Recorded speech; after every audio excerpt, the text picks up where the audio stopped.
Ever since the very beginning, ever since the first video I ever posted on this channel, a comment I have routinely received is that I am a Dagestani hater. And it's so funny to me seeing comments like this because it's so true. I absolutely am a Dagestani hater. In fact, I have always been of the opinion that Dagestani fighters are essentially cancer cells, slowly infesting the UFC, eating it from the inside out. But look, complaining without a solution is not solving the problem. So let me supply a solution for you. And my solution is a sort of genocide, if you will, a sort of metaphorical chemotherapy where we all grab torches and pitchforks and rid ourselves of the issue. But I think it's really important you guys understand why I am of this opinion. It has nothing to do about their race in itself. It has nothing to do about who these guys are, what they represent, the values that they have. None of that has anything to do with my pure and utter vile hatred I have for every aspect of these people other than where they come from, what they believe in, who their beliefs are, their race, their ethnicity, all of that. That's what is really important for you to understand. The reason why I don't like these guys is because they are so goddamn good at mixed martial arts. But why are they so good? Everybody has their theories. Joe Rogan says, oh, they've just got something in the water over there, which is a very, Joe Rogan thing to say because he looks at things very intelligently. Some people say that's because they're on steroids. They are all on steroids, but so is everybody else. So that is not fixing our issue. That is not supplying the answer that we need. Let me tell you why they're so good. It's very simple. They are so technical. They are absolute technicians when it comes to every aspect of fighting. Now, if you talk to very smart people who are in the know when it comes to fighting and training, guys like Viras Sahabi have made this point. And what they say is the culture of training is very different over there than it is here. In America, it's all about training hard. If you wrestled in high school, you are killing yourself every single day. You're expected to be pushing as hard as you can constantly because we think that's what makes you better. But over in Russia, they have a completely different attitude when it comes to training. The majority of their training is a lot lighter, but they are very consistent with their training, and there is a high emphasis placed on technique. They do have intense training sessions, but these are a lot less frequent, and it's typically in preparation for competition. And when you hear that, all of a sudden, everything makes sense. The number one example for me is when Khabib fought Dustin. Now, look, of course, Dustin Poirier is not a grappling specialist at all. But still, it was just depressing to see how he got shut down in every single grappling exchange. He could not do anything. And it wasn't because Khabib is just magical or he's just so physically strong no one can do anything. No.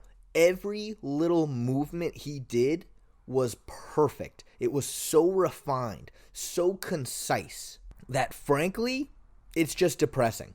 It is depressing to watch. But this leads us into this Saturday where Magomed Ankalaev will be fighting Johnny Walker. Basically, where we're at right now is that the winner of this fight is going to get a title shot at 205. And if Magomed Ankalaev wins, there will be a very high likelihood in my eyes that he is going to be champion of this division.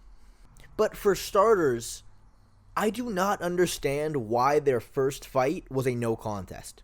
I really do not understand how somebody came to that decision. I completely understand if there's an accidental eye poke, or maybe there's some kind of scramble going on and someone eats a knee to the face while they're rolling on the ground. Okay, that I completely understand. But that is not what happened in this fight. Walker was pushed up against the fence. He clearly had a knee down. Ankalaev had to know this because he's holding him up against the fence. This wasn't just a split-second scramble. He is holding him there stationary, and he knees him right on the chin. Why was this not a disqualification win for Johnny Walker? God, I mean, at this point, if I'm fighting in the UFC and I'm getting my ass kicked in the first round, I'm just going for a foul. I am going for a blatant foul in hopes I get a no contest too. That is the precedence this fight is showing. But I digress. When you watch Magomed Ankalaev fight, he is the complete package. His style does leave him vulnerable to leg kicks because he fights like a boxer. He has a bladed stance and he's very heavy on that front leg. And as we know, Jan Blachowicz ate that front leg alive. He really, really hurt Ankalaev badly, to the point that Ankalaev switched stances, and then Jan just hurt his other leg immediately. But tell me this, how many 205ers, after 20 minutes of fighting on shoot up legs, can hit blast double legs? God, very few that I know of. Very, very few. But Ankalaev is one of those few Dagestanis that actually specializes in striking. And that is very clear to see when you're watching him. Really high-level combinations. He sets up his high kicks so well. And the way he uses head movement, it's so slight but so effective. It is absolutely beautiful to watch. But he still has that sambo control on the ground. Once he took Johnny Walker down, who, may I add, is the most athletic, explosive fighter at 205, he got him in that Dagestani handcuff reaching behind, hooked his near leg, and completely stretched it out, making it hard to stand back up. Given Walker was beginning to build a base up, though, before he got kneed in the face illegally. So there is some hope. There is just a little bit of hope. But keyword on a little bit. Because when they were standing, you can just see how outskilled Walker was. Ankalaev never overextended. He stays very defensively safe, and he was just waiting for Walker to explode. And the couple times Walker extended with a strike, Ankalaev was waiting to counter. Though Johnny's freakish athleticism and power is the great equalizer here. I loved the sequence where he faked that liver punch and then went for the flying knee. He was honestly better off going for a punch there because Ankalaev never ducked his head down. So the flying knee was a bit optimistic. The issue is, though, is that going to work again? Probably not. That may have been his one opportunity. The leg kicks were effective for Walker. Though Ankalaev was doing a better job raising his leg, when you don't have weight on the leg that's being kicked, it does take a lot of force away. But the fight only being 3 rounds does not help him there. I don't think he's getting the leg kick TKO that way. He's going to need to use those leg kicks to set up something else. Maybe a body kick or a head kick.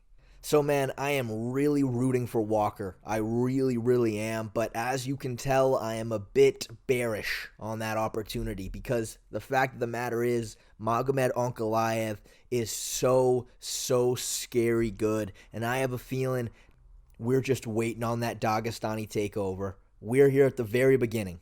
The very, very beginning. But they're coming. They're coming. Mark my words. They're coming.